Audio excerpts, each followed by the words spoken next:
por todo o horizonte que olharmos, por todas as estradas que caminharmos, o mais alto que subirmos, o mais longe que chegarmos, ainda estaremos dentro de nossa casa maior, nosso corpo.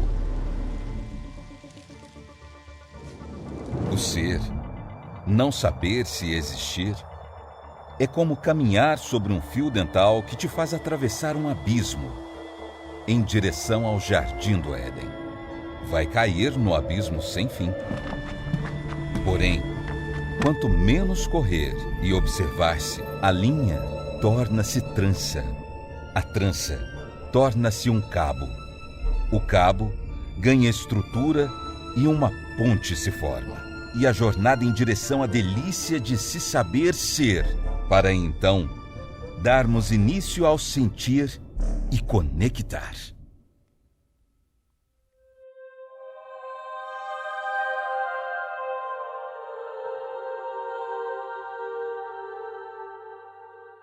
Eu penso em começar do começo. Imagina, então, o início do que a gente entende como sendo o início do universo, o Big Bang, a formação das galáxias, dos sistemas solares, dos planetas, das estrelas. Isso foi indo 13,6 bilhões de anos, não é, acontecendo, até que um dia, né, o Sol, a formação da Terra, a Terra aquela bola de fogo, foi esfriando, bateu um meteorito, soltou uma fagulha, virou a Lua, formou o campo gravitacional da Terra. A Terra já tinha um pouco de água, mais outros corpos celestes vieram, trouxeram mais água para a Terra.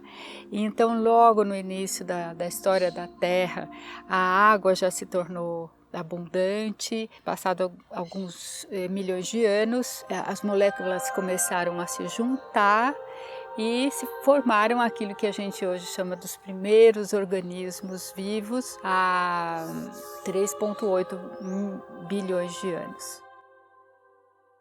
Aí aquilo que a gente chama da vida orgânica, né, a vida dos organismos, foi se diversificando, primeiro dentro da água, aprenderam a captar a energia do sol e começaram a produzir o próprio alimento. E dentro dessa química, dentro delas, elas tinham que eliminar, expelir uma substância que era muito tóxica naquele momento, que era o oxigênio.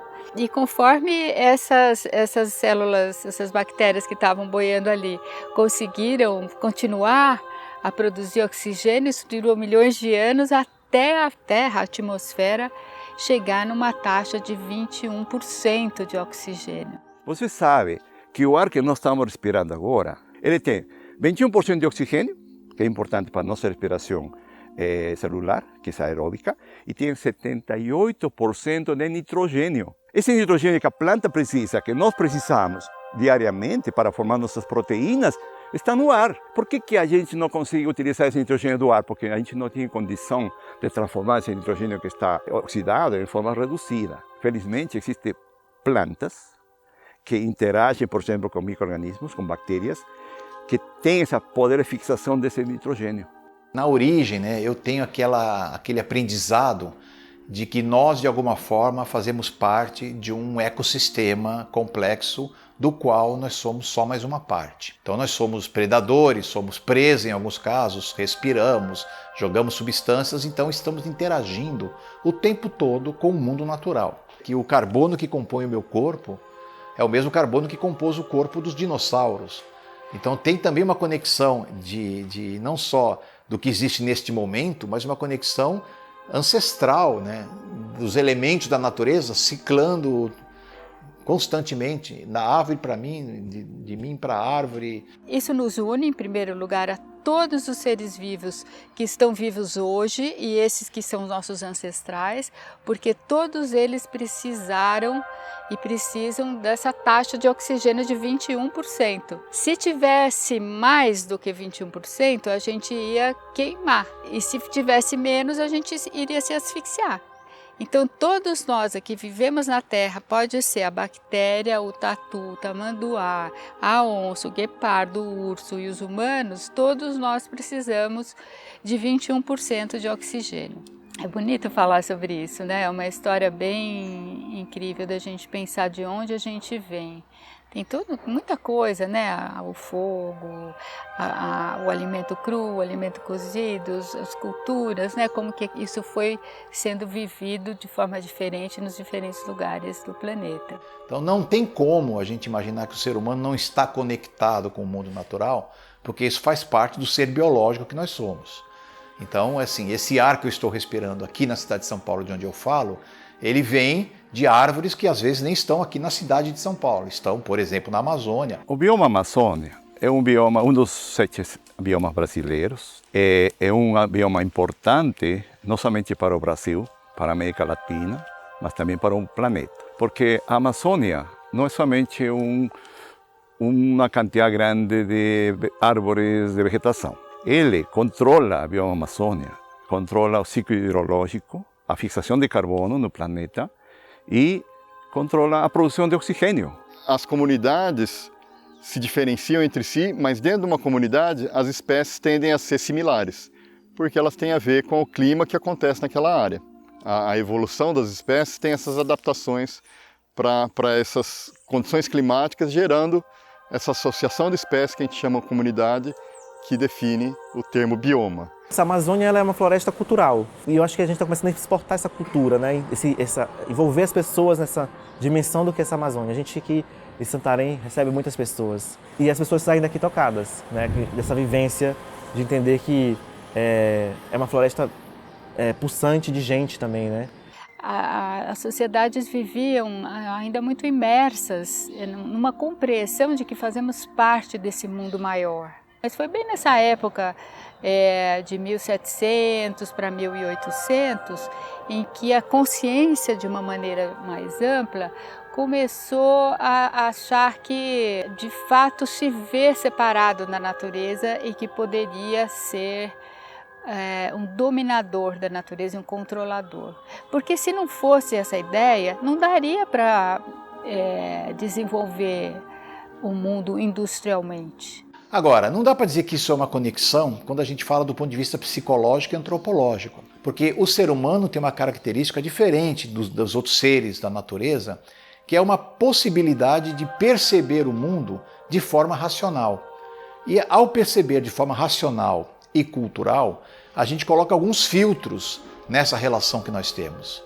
Nós somos capazes praticamente de ignorar o mundo natural e nos conectarmos basicamente do nosso universo cultural, nosso universo psicológico, pela própria característica do ser humano. É preciso que o ser humano perceba, se auto-perceba, na verdade, como um elemento da natureza, porque isso é fundamental para a própria sobrevivência da espécie. Teve um momento aí de ruptura mesmo, a gente costuma atribuir a Descartes, né, que deu origem ao cartesianismo, que realmente ele escreveu que com esse desenvolvimento dessa outra lógica, nós poderíamos ser os senhores e donos da natureza. Tudo isso gerou esse modo de viver hoje em dia que é individualista, mas isso não está atacando a raiz das questões, que é a gente achar que você e eu sou eu, porque nós não somos, nós somos um só. Esse grande espírito que forma todas as coisas, que dá vida a todas as coisas, que dá forma a todas as coisas, que dá corpo a todas as coisas, que dá desenvolvimento, que dá movimento, ele é único para todos os seres. Seja a bactéria, a mosca, a árvore, todos é a mesma. A gente tem uma unidade entre nós. Existe uma permeabilidade da gente com o mundo muito maior do que a gente pode imaginar. A gente não se alimenta? Da onde vem o alimento?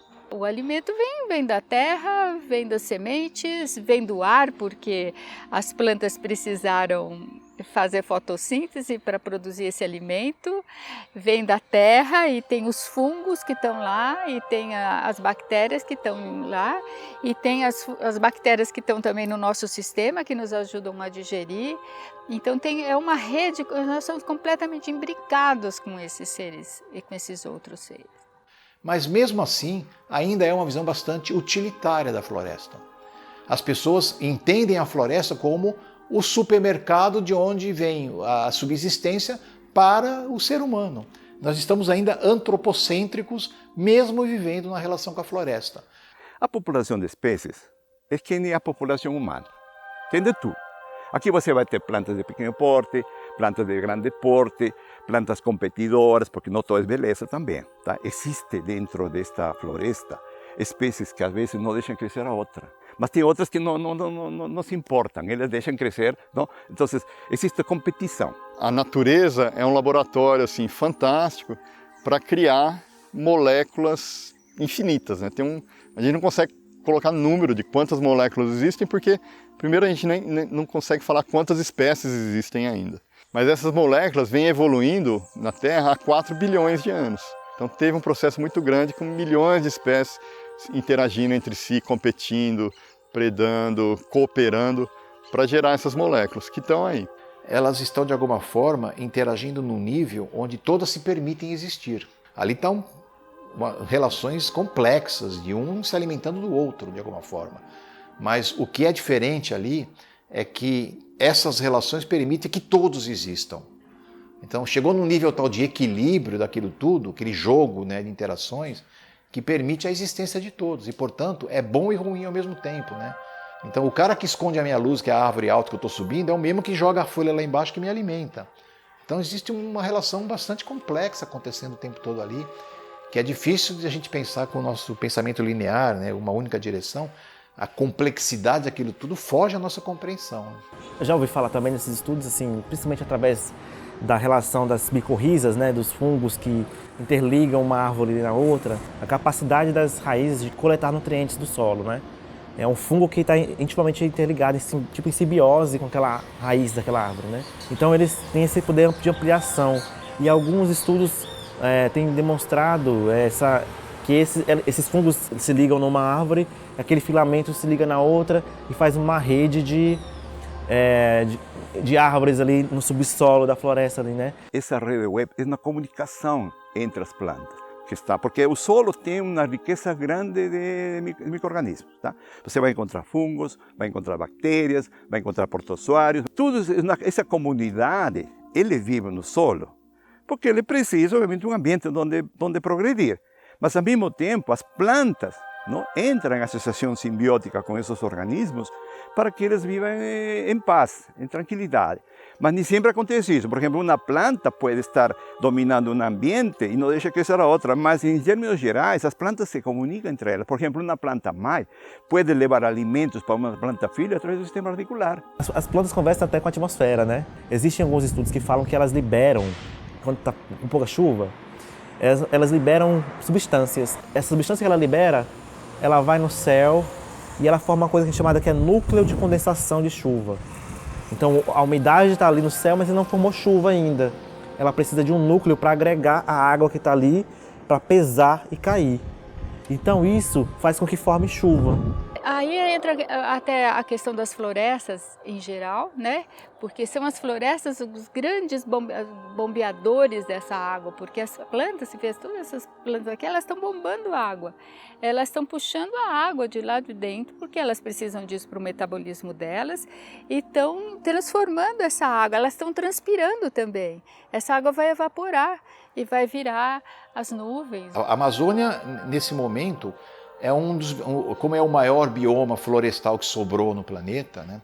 Ela tem uma responsabilidade muito grande na produção não só dos gases do nosso planeta, principalmente oxigênio, a partir da fotossíntese da floresta, mas no controle climático, enfim, na produção de água, os rios voadores que vem chover no interior de São Paulo, alimentando a agricultura paulista, vem a chuva, vem da Amazônia. Quer dizer, existe uma conexão complexa como o planeta, né? Que a Amazônia tem um papel importante. O ar que eu respiro aqui vem não daqui, mas às vezes de um lugar muito distante, normalmente da Amazônia, por conta dos estudos dos ventos, né, aqui no hemisfério sul, e especialmente na América do Sul. O bioma Amazônia é um bioma sumamente importante para ter água no centro-oeste, no sudeste brasileiro. Porque se não existisse o bioma Amazônia, toda essa área fosse um cerrado, uma savana, simplesmente o Brasil não teria água disponível para a agricultura. A agricultura brasileira depende da precipitação, as chuvas. E essas chuvas, que deveriam ser regulares, não? Para manter os cultivos e planejar os plantios, diferentes plantios de commodities, ou agricultura familiar, etc., depende da água. de chuva.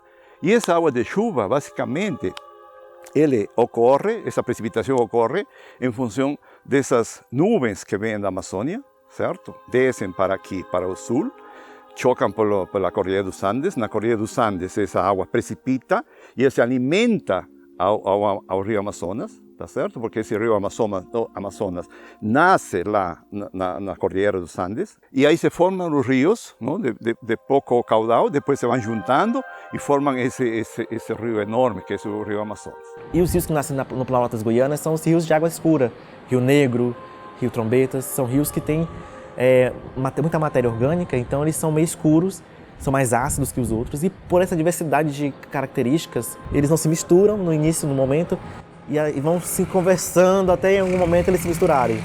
O mesmo acontece aqui com o Tapajós e o Amazonas aqui em Santarém. Tem o encontro das águas também, né? O Tapajós, que é um rio também de água clara, demora um tempinho para encontrar o Amazonas e nessa briga que eles têm, eles se reúnem, se juntam, se unem, né? Mas é uma briga que converge para um único caminho, né? Essa manutenção do fluxo de água do Amazonas depende do próprio Amazonas. Por quê? Como que ocorre o ciclo hidrológico? A água se evapora no Atlântico, essa água arrastada, nas nuvens arrastradas até a região amazônica, aí precipita, tá? E o que passa com essa água? É normalmente transpirada pelas plantas. As plantas, durante o seu processo fisiológico, absorvem água do solo e essa água vai para a atmosfera novamente e se formam nuvens. Pelos sistemas de circulação dos ventos, essas nuvens carregadas de água, elas descem, não? Vão para os Andes, precipitam na parte aí, descem para aqui, para centro-oeste, sudoeste, e aí precipitam novamente. E isso mantém, não? A disponibilidade de água para a agricultura, por exemplo, nesta região. Ou seja, o nosso metabolismo é indissociado do metabolismo da Terra. É uma loucura a gente pensar que não está, que a gente é separado e que a gente é suficiente. Né? Mesmo se você passa o dia inteiro no ar-condicionado, num escritório fechado, mesmo que você passe o dia inteiro dentro de um carro, você está completamente conectado a todas essas dinâmicas que fazem parte da vida, do aspecto vivo da nossa existência. Inspiremos, expiremos, tensionemos e relaxemos nossos músculos, sentindo nossa casa orgânica, nossa casa viva a nos abrigar. Agora sim, abrimos nossos olhos. Olhamos para as nossas mãos, olhamos para tudo que nos rodeia. Não deixe seu pensamento dizer o contrário. O agora é o agora e só o é agora. Assim como você, que amanhã não o será. Como ontem, o adubo não era o alimento que comia, e este oxigênio que inspira agora. Inspire. Assim como esse oxigênio que poderia estar atravessando o Brasil, então hoje, e apenas hoje, no instante em que sua vida existe, inspire e olhe em volta. Veja o ambiente em que está. Observe o espaço à sua volta, o quão influenciados somos pelas visões periféricas que não sabemos que enxergamos. Desde criança nós aprendemos que a conexão terra, floresta, água, ele não é somente uma planta, uma árvore, né? Ele faz parte da nossa vida, da nossa existência como ser humano. A árvore, né? A minha mãe disse que eles têm vida. Se você não rega eles morrem, eles secam, né? Então, como eles têm vida, você tem que molhar eles, por isso que vem a chuva. Então, essa conexão que nós indígenas temos com a floresta, né? Ela não é uma coisa assim, uma coisa estranha para nós, né? É uma coisa que é do nosso dia a dia, é do nosso convívio. Então, desde criança, a gente sempre aprende a amar a floresta, porque ela nos dá o alimento. a gente aprende que na floresta tem a nossa cura, né? Porque a floresta, ela tem muitos mistérios, né? O povo ticuna, mesmo que é o meu povo indígena, ele acredita muito na natureza, na cura das flores, na cura das plantas, porque as plantas, elas curam a gente. Por isso que para nós indígenas, manter essa cultura, manter a floresta viva, manter a floresta em pé, não é uma obrigação nossa, como os guardiões da floresta, mas obrigação do ser humano.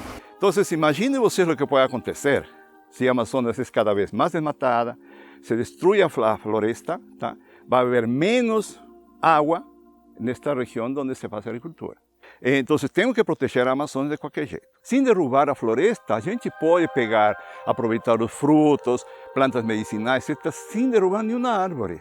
A derrubada de árvores, além de alterar o ciclo hidrológico que eu comentei, é eliminar o carbono sequestrado durante milhares de anos. Então, tem várias importâncias, não? Ambiental, econômica, para a manutenção do meio ambiente, basicamente, não? Para a agricultura, para suministro de água para as cidades. Imaginem vocês, então, quando ocorre uma seca prolongada aqui no sudeste, no centro-oeste, não somente as plantas vão se afetar, sino as populações. Olhando as tendências de que esse desmatamento vai aumentando, tirando a floresta e deixando uma pastagem degradada, teme-se que em breve o sistema entre no ponto de não retorno.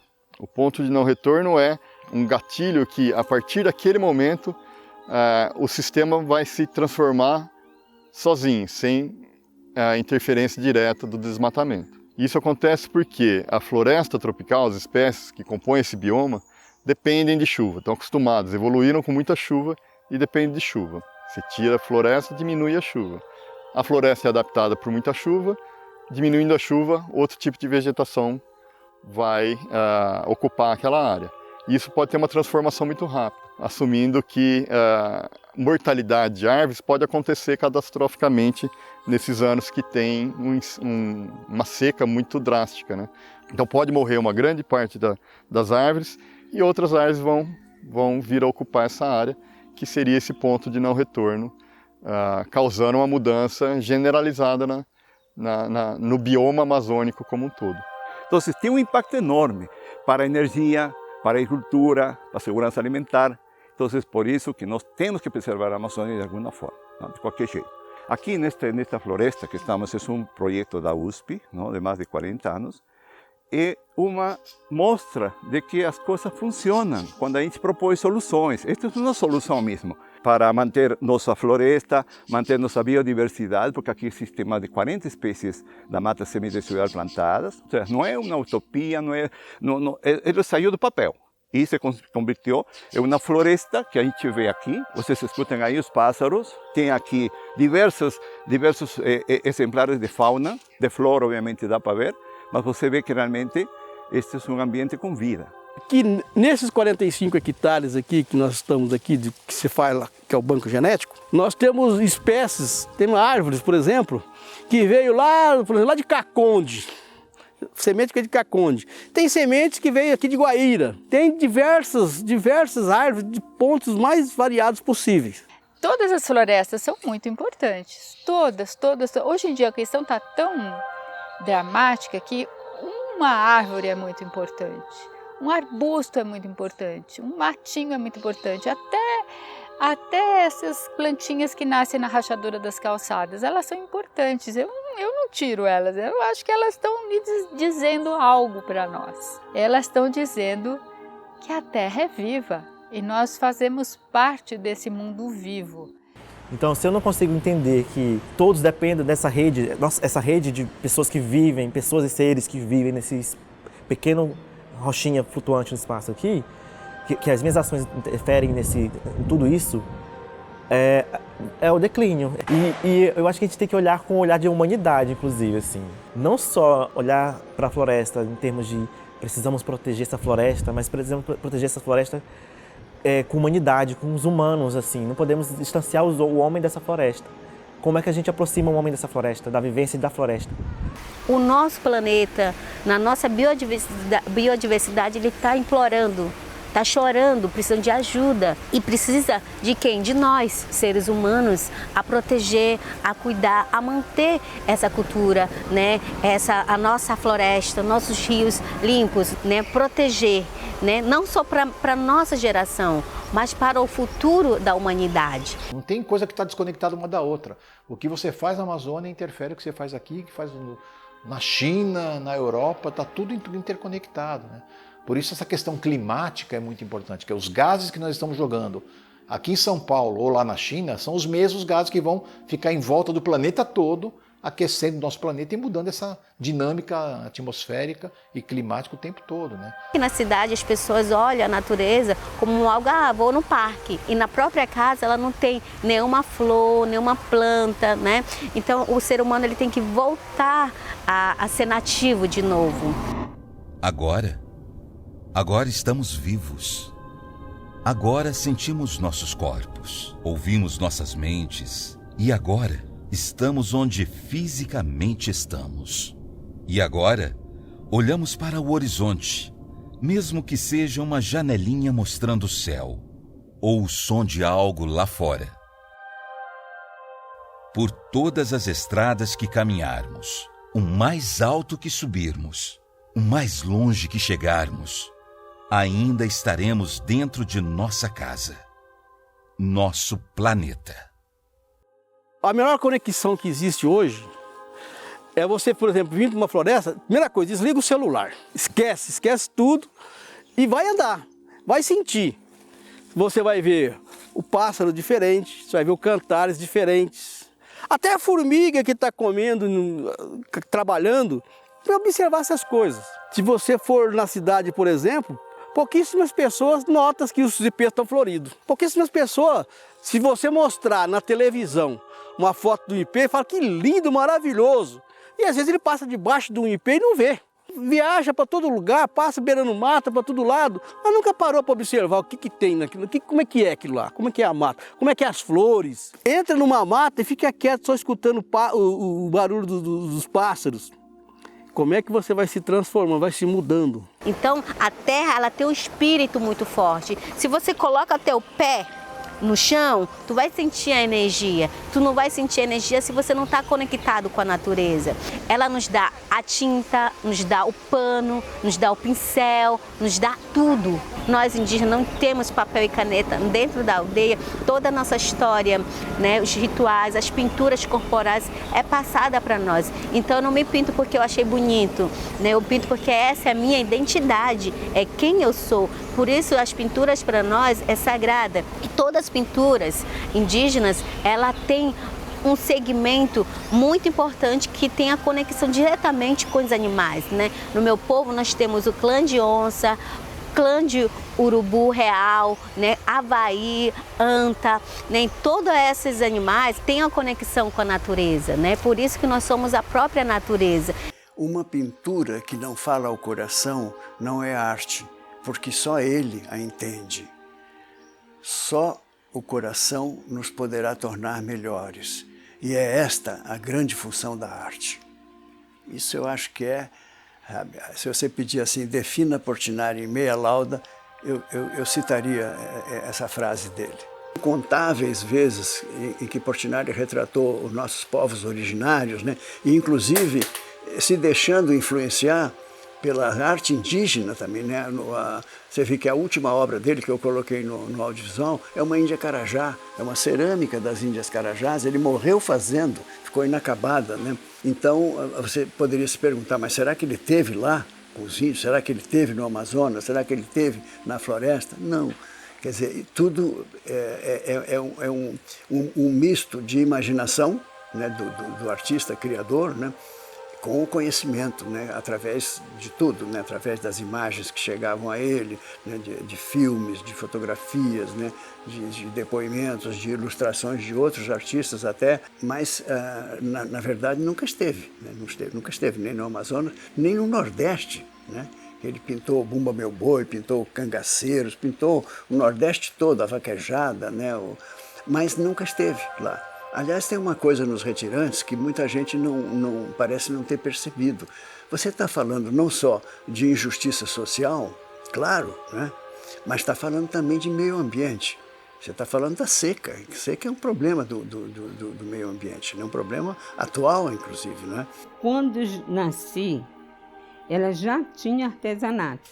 Então, ela trabalhava em casa, sempre ela trabalhou em casa, né? E eu lembro muito bem dela fazer umas bolsas com o tronco da bananeira.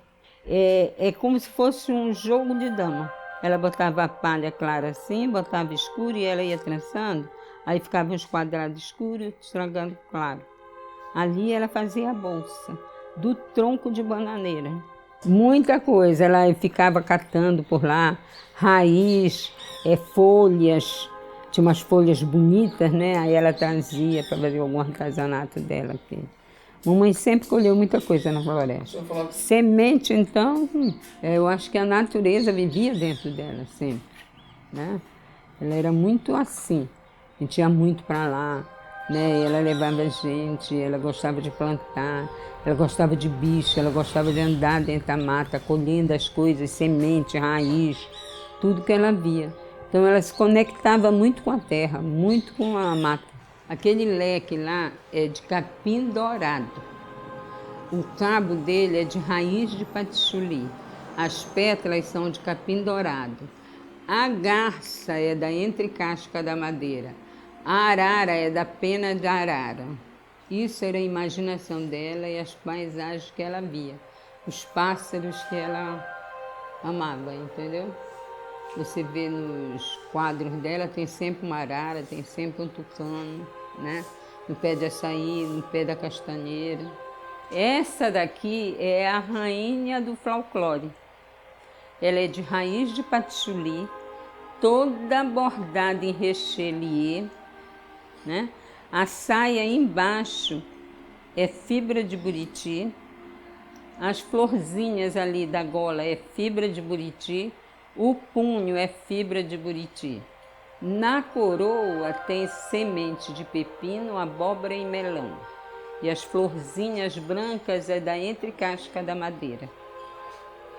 Então, quando você fala, e as suas pinturas, né? E os seus vestimentos? A natureza nos dá tudo. Tem desde os instrumentos musicais, desde os próprios alimentos que a gente consome, se transforma no instrumento musical, né? Desde o nosso vestimento. No meu povo ticuna nós temos o tecido chamado tururi, que na minha língua chama nhoé, que vem da árvore.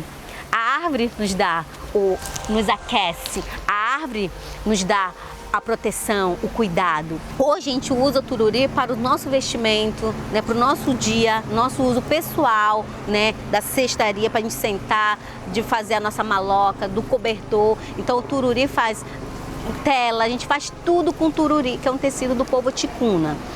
E quando a gente leva para a cidade isso, as pessoas ficam admiradas. Nossa, que bonita a sua arte. Onde foi tirado? E a gente conta a história. Não precisa desmatar a natureza. Quando eu vim para a cidade, eu vi necessidade de falar para as pessoas. Nossa, a natureza, ela nos dá o alimento, nos dá o vestimento, nos cura. Hoje, como estilista indígena, eu trago esse olhar para as pessoas, sabe? A nossa moda, ela sempre existiu. Né? No meu povo, principalmente no ticuna, a gente usa o tururi não porque eu achei bonito, é o nosso vestimento, é a nossa moda ancestral. O ano de 2019 eu fui a primeira indígena a colocar uma moda real, com vestimento, com roupas, numa passarela. E foi a primeira vez na história da moda ter uma estilista indígena, porque adornos, cocais, um monte de gente usa e coloca lá. E qual a simbologia daquilo? Hoje, no Brasil, ainda somos 305 etnias, ainda falando 275 línguas faladas. Então, é muito grande, tem muita cultura, tem muita história. O que é inegável de dizer, que a gente consegue afirmar, é que existe uma atuação muito grande do bioma, de uma relação entre o bioma, o ambiente e o léxico, né? Ou seja, as palavras que são utilizadas. Porque a partir do momento que o ser humano, né, começa a vivenciar o ambiente, ele precisa nominar vários aspectos do tempo, da mensuração do tempo, da própria questão da mudança de tempo, né, e das estações, etc. Há a um número, né, em 2010, no censo de 2010, de mais de 270 línguas no Brasil. Então, entre 180 e 270, a gente tem um número, de qualquer forma, muito grande de línguas, né? Para uma teoria que estabelece uma relação entre bioma e língua, né, fica essa questão, né? Como é que você consegue, no mesmo bioma, né, dar vazão, né, e conseguir manter línguas tão diferentes entre si? Bom, eu comecei na minha vida tocando violino, né, por lazer, mas pouco a pouco eu tinha talento, né, até que de repente eu vi audições para a Orquestra Sinfônica Brasileira. Eu pensei, olha, meu sonho, imagina se eu vou tocar violino na orquestra mais tradicional, né, de Brasil, que é um lugar que tem, o lugar onde tem mais Amazônia, né. O primeiro passeio que fiz foi, né, como bem turístico, né, na floresta, eu dormi na floresta. Sempre eu adorei muito de conversar com os indígenas, né, porque eles têm, como digamos, um coração mais puro, eles têm outra vivência, né. Até que um dia, por exemplo, o que aconteceu na minha orquestra, a Orquestra Sinfônica Brasileira, né, a gente toca em teatro municipal, em grandes eventos, que foi a abertura das Olimpíadas, né? E nesse caso foi as Paralimpíadas, que eles convidaram a uma mulher indígena para fazer a abertura, né? Essa abertura foi hino nacional na língua chicuna. Ela é Juena Chicuna, né? Que ela chegou para apresentar. Então eu falei para ela, Juena, que legal, o hino nacional é muito lindo, mas eu gostaria de conhecer mais das músicas do povo chicuna, tradicionais. E seria legal eu acompanhar você no violino, a gente pode fazer umas gravações, né? E fiquei muito amigo da Juena, né? Os povos indígenas, as músicas que eles têm, sempre, ou quase sempre, são de agradecimento. Seja agradecimento à natureza, alimento, por isso muita espiritualidade depois está na árvore, na natureza, né? Então eles sempre cantam agradecendo. Então essas músicas, quando eu toco, também me transformam, me faz, pois, sentir a simplicidade, né? Então esse meu fascínio por Amazônia me foi cada vez chegando mais perto dela, né? Então eu acredito que a música indígena, né, tem um pouco de relação com a música celta também, né, que são minhas origens, né? A forma de tocar, né, muito mais de chão, de natureza, sabe? Mais simples. Então, quando eu acompanho a Vena, eu penso na música celta e faço um pouquinho pensando nesse estilo, né? E acho que tem relação também com minhas origens, né? Com as origens dela. E acho que faz sentido, né? Esse paralelo entre música celta e música indígena. A gente tem a sabedoria ancestral. Então é isso que eu transmito através da minha vestimenta, através dos meus colares, através da minha roupa, através da música. Tem algo que a gente sempre fala para as pessoas, que nós indígenas nunca pedimos. A gente sempre agradece.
Eu acredito muito que as pessoas precisam, mais do que nunca, se relacionar. Se relacionar, sejam consigo mesmas, sejam com os outros, sejam com o mundo mais que humano. Mas como se relacionar? Se relacionar de verdade, olhando no olho, tendo escuta, né? Às vezes muita gente fala assim, não, mas eu converso com as plantas. Eu falei, eu sei, você fala, né, enquanto você está lá regando e tal, mas por acaso você escuta o que ela está te dizendo? Porque para escutar a gente precisa sair da gente mesmo, a gente precisa sair desse campo egóico, né, autorreferente. A gente precisa chegar um pouco mais perto da linguagem da planta para poder escutar, senão como é que nós vamos escutar? Ela está dizendo coisas, tem 1000 exemplos que a gente pode contar. Poucas pessoas mantêm uma conexão direta com a floresta do ponto de vista mais espiritual ou psicológico, ou vai se alimentar de alguma forma do contato com a natureza por um simples prazer individual de estar apreciando a beleza ou compreendendo a importância em si da natureza, dos animais, das plantas, enfim, uma conexão um pouco mais abstrata e não utilitária. São poucas as pessoas que fazem isso, tanto lá como na cidade. Existem pessoas que moram na cidade e buscam essa conexão de alguma forma, né? Até mesmo num jardim do seu próprio quintal. Você tem uma conexão mais próxima ao conversar com a planta do seu jardim e cuidando de um jardim dentro de uma cidade. Às vezes essa conexão com a natureza, que aí está totalmente transformada, mas é natureza, ela é maior até do que uma pessoa que mora no meio da floresta amazônica. Nós precisamos resgatar o nosso contato mais espiritual, ou sei lá que termos a mais harmônico com a natureza, pelo simples fato de ela ser a natureza. E o Portinari faz uma declaração muito linda. Ele fala assim, as velhas mangueiras da minha infância eram as babás das crianças pobres como eu. Aquelas árvores somos nós. Elas fazem parte da nossa Constituição, as nossas irmãs, nossas mães, nossas avós. A gente está conectado e as minhas ações estão conectadas com as dos outros. Então, se eu tenho que repensar minhas ações enquanto ser humano, enquanto ser habitante desse planeta, dessa floresta, como eu estou vivendo aqui, o que eu estou fazendo para me manter nesse mundo, nesse lugar. Se eu estou aqui na aldeia, se eu estou na cidade, a gente leva com a gente uma espiritualidade, né? E isso é o desejo que nós temos de repassar, né, para as pessoas que estão na cidade. Muitas pessoas às vezes me perguntam, né, Vena, quando você vem para a cidade, aonde você gosta de ficar? Eu gosto muito de estar no lugar onde eu me sinto conectado com a natureza. Se eu estou aqui no Rio de Janeiro, se eu estou lá na aldeia, a primeira coisa que eu vou clamar é a essência.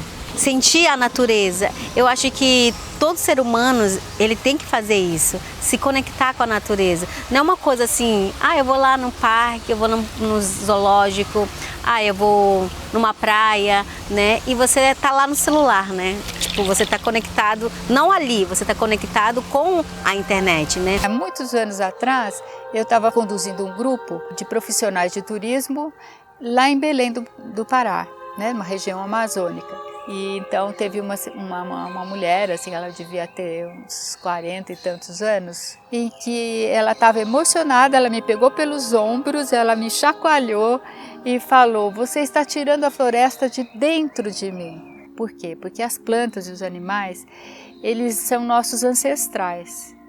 Eles existem num estado anterior ao pensamento, mas a gente precisa entrar num nível de poder chegar no plano deles.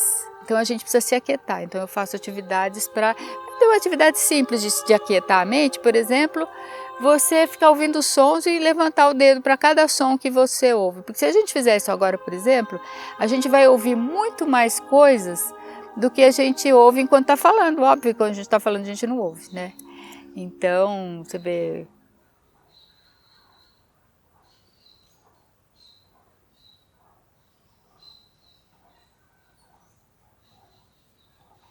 Você consegue ver as conversas entre os passarinhos.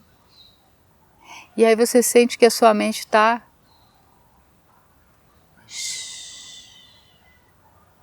né? Você vai junto com eles e você permite que a sua mente vá junto com eles e... Mas algo que nos une é essa humanidade autocentrada e predadora, de alguma forma. E precisa mudar porque nós temos uma possibilidade única como espécie de uma reconexão que pode, inclusive, salvar a todos. Quer dizer, está nas mãos da humanidade a possibilidade de ter um pensamento mais integrado, sistêmico e complexo, de que ao fazer parte dessa natureza, eu estou sendo inteligente com ela, eu tenho que me compreender como uma parte importante da conservação dos recursos naturais, porque eu sou recurso natural. Então faz bem planejar como usar a Amazônia. Se a gente usar errado, vai ter consequência aqui. O ser humano, ele é movido por emoções. O ser humano é único, né? É muito movido por emoções. Então a conexão gera emoções.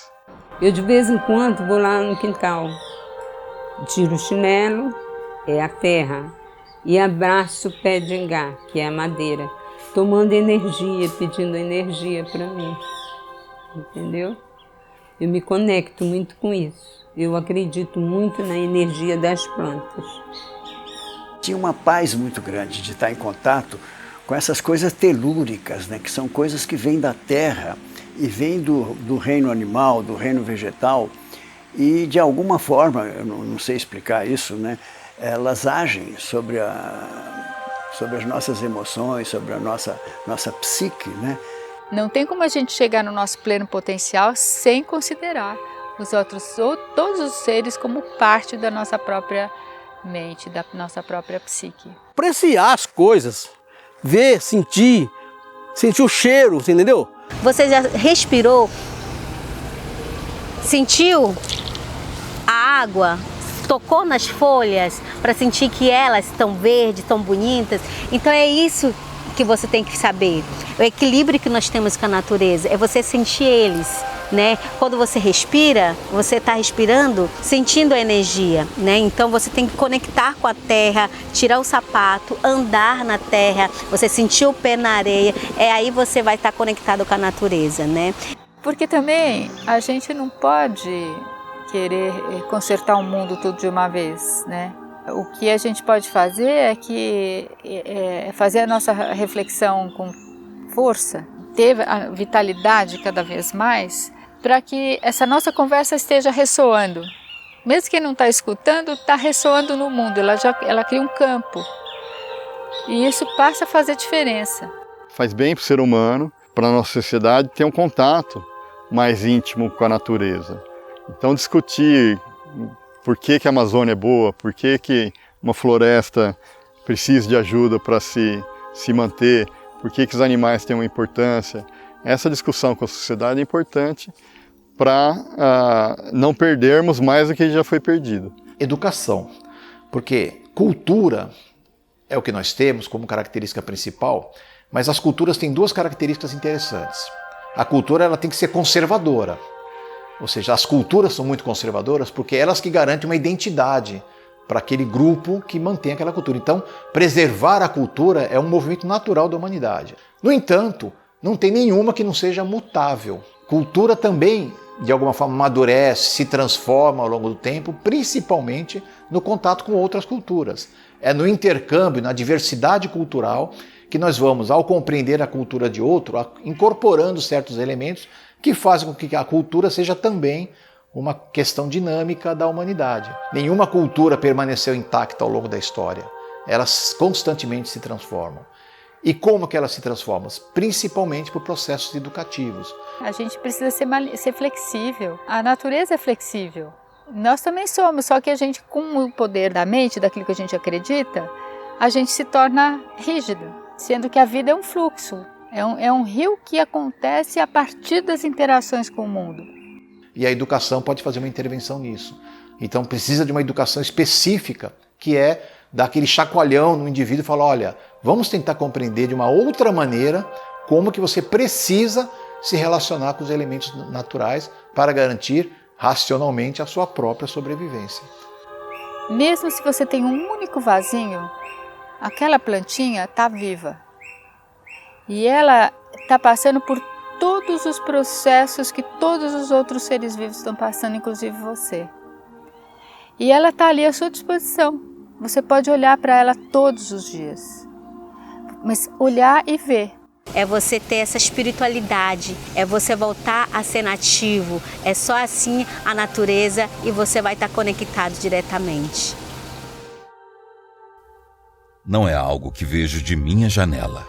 Não é algo onde construí minha casa. Não é apenas o que me alimento. É o que sou.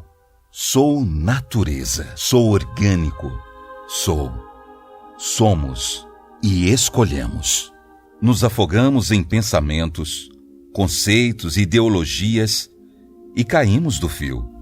Ou respiramos fundo e sentimos o oxigênio nos conectar. Despertemos apenas isso. Não feche seus olhos de carne para que os olhos da alma não sejam inundados pela luz da ilusão e medos. Nós podemos, um a um, individualmente, mudar o bioma que estamos para melhor, nosso meio ambiente.